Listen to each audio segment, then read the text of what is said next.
क्या आपने बैगन के पौधे लगा रखे हैं और चाह रहे हैं कि इसमें भर भर के बैगन आए, पौधे की ग्रोथ सही ढंग से हो? तो आज की इस वीडियो आपके लिए इम्पोर्टेंट होने वाली है। इस वीडियो में एक ऐसे खाद बताने वाली हूँ जिसका यूज अगर आप 15 दिन में भी एक बार कर लेते हैं, चाहे छोटे पौधे हों, इस तरह के बैगन के पौधे, इसकी ग्रोथ तेज़ से होगी, या फिर बड़े पौधे हों उसमें बैगन नहीं लग रहे हैं तो उसमें बैगन आने भी शुरू हो जाएंगे। तो चलिए बिना देरी करते हुए वीडियो की शुरुआत करती हूँ। वीडियो अच्छा लगे तो वीडियो को शेयर करना भी ना भूलें। तो सबसे पहले मित्रों, कुछ दिन पहले बहुत सारे बैगन के बीज लगाई थी जिसका वीडियो भी आप लोगों के साथ शेयर कर चुकी हूँ। तो सबसे पहले इन छोटे छोटे प्लांटों को मैं लगा लेती हूँ, शिफ्ट कर लेती हूँ ताकि इसकी ग्रोथ सही ढंग से हो।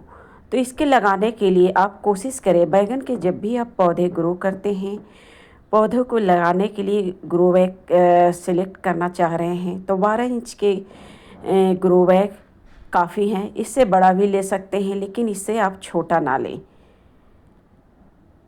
अगर 12 इंच के ग्रो बैग ले रहे हैं तो इसमें एक पौधे ही आप शिफ्ट करें, या फिर इससे बड़ा ले रहे हैं जैसे 18 इंच के ग्रो बैग ले रहे हैं तो उसमें 3 पौधे लगा सकते हैं क्योंकि इसकी गहराई होती है और थोड़े से चौड़े होते हैं।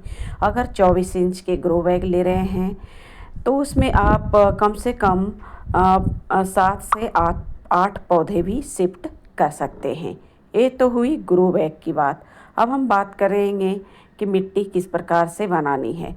तो अक्सर मैं मिट्टी जिस प्रकार से बनाती हूँ और जिस प्रकार से मैं लगाती हूँ उसी तरह से शेयर कर रही हूँ।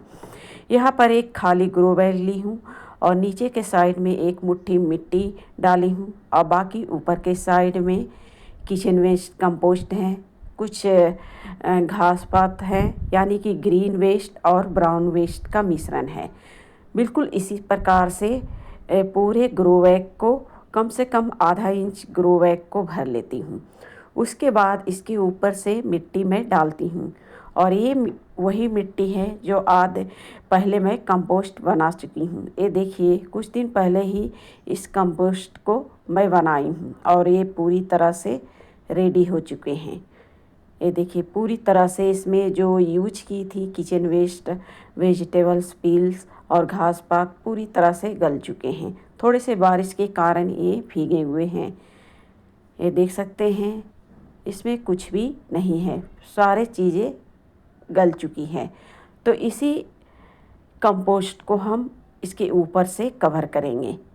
आप चाहे तो अगर मिट्टी है तो आप मिट्टी से भी कवर कर सकते हैं। मिट्टी में बस आपको जैसे एक भाग मिट्टी लेते हैं तो उसमें 2 भाग कंपोस्ट, रेत, थोड़े से कोकोपीट भी मिला सकते हैं, राइस हस्क भी मिला सकते हैं और उसके अलावा राख, हल्दी पाउडर मिक्स करके आप ऊपर से पूरे ग्रो बैग को कवर कर सकते हैं।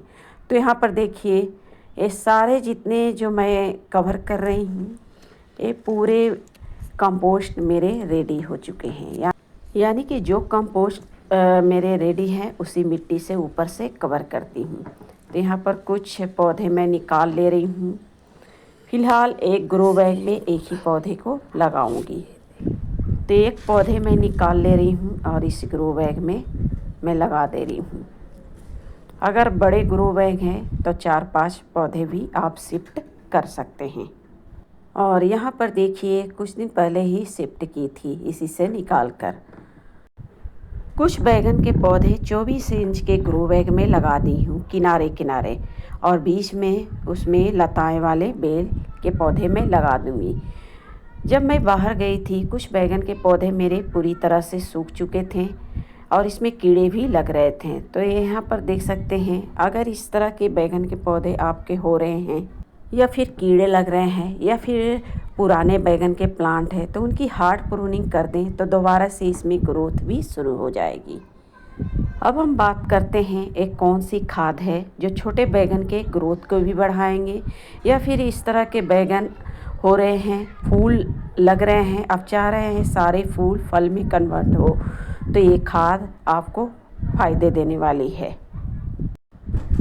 या फिर इस तरह के पुराने बैगन हैं जिसमें फूल तो आ रहे हैं लेकिन फल में कन्वर्ट नहीं हो पा रहे हैं, पौधे बड़े हो रहे हैं, सिर्फ इसकी ग्रोथ दिख रही है, तो ये खाद आपके लिए फ़ायदेमंद होने वाली है।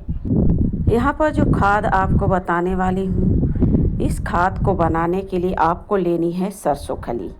जी हाँ, सरसों खली जो आपको मार्केट में अवेलेबल हो जाएंगे, या फिर जहाँ पर तेल पिराए जाते, तेल निकाले जाते हैं, वहाँ पर आपको आसानी से मिल जाएंगे। आपको करनी क्या है, आपको सरसों खली फर्टिलाइज़र बनाने के लिए आपको खली को, इस तरह के खली को आपको पानी में डालकर 5 से 6 दिनों के लिए रख देनी है। आप 1 लीटर भी बना सकते हैं, 2 लीटर भी बना सकते हैं, फिर इससे ज़्यादा भी बना सकते हैं। और बस आपको ध्यान देनी है, जब ये फर्टिलाइज़र बनके तैयार हो जाए तो आप इसे पानी में मिक्स करके यूज करनी है। यहाँ पर देखिए 7 दिन पहले ही इस खाद को बनाई हूँ। अब ये खाद पौधों में डालने के लिए तैयार है। बस आपको करनी क्या है, 1 लीटर अगर इस खाद को ले रहे हैं तो 10 लीटर पानी में आपको मिक्स करनी है। और बस आप थोड़े थोड़े मात्रा में हर तरह के पौधों में यूज कर सकते हैं, बैगन के अलावे। अगर छोटे बैगन के प्लांट हैं तो इसमें भी डाल सकते हैं, पौधे की ग्रोथ बढ़ेगी। या फिर इस तरह के थोड़े से बड़े हैं, इसमें फूल आने शुरू हुए हैं, तो इसमें भी डाल सकते हैं। या फिर पुराने बैगन के प्लांट है, सिर्फ पत्ते की ग्रोथ हो रही है, फूल फल लग नहीं रहे हैं, तो उसमें भी आप डाल सकते हैं। अगर इसका यूज 15 दिन में भी एक बार करते रहें तो आप खुद नोटिस करेंगे कि आपके बैगन की पौधे की ग्रोथ भी बढ़ेगी और उसमें बैगन भी ढेरों मात्रा में लगेंगे। यूज करें, खुद ब खुद रिजल्ट देखने को मिलेंगे। तो मिलते हैं फिर नेक्स्ट वीडियो पर, तब तक के लिए धन्यवाद।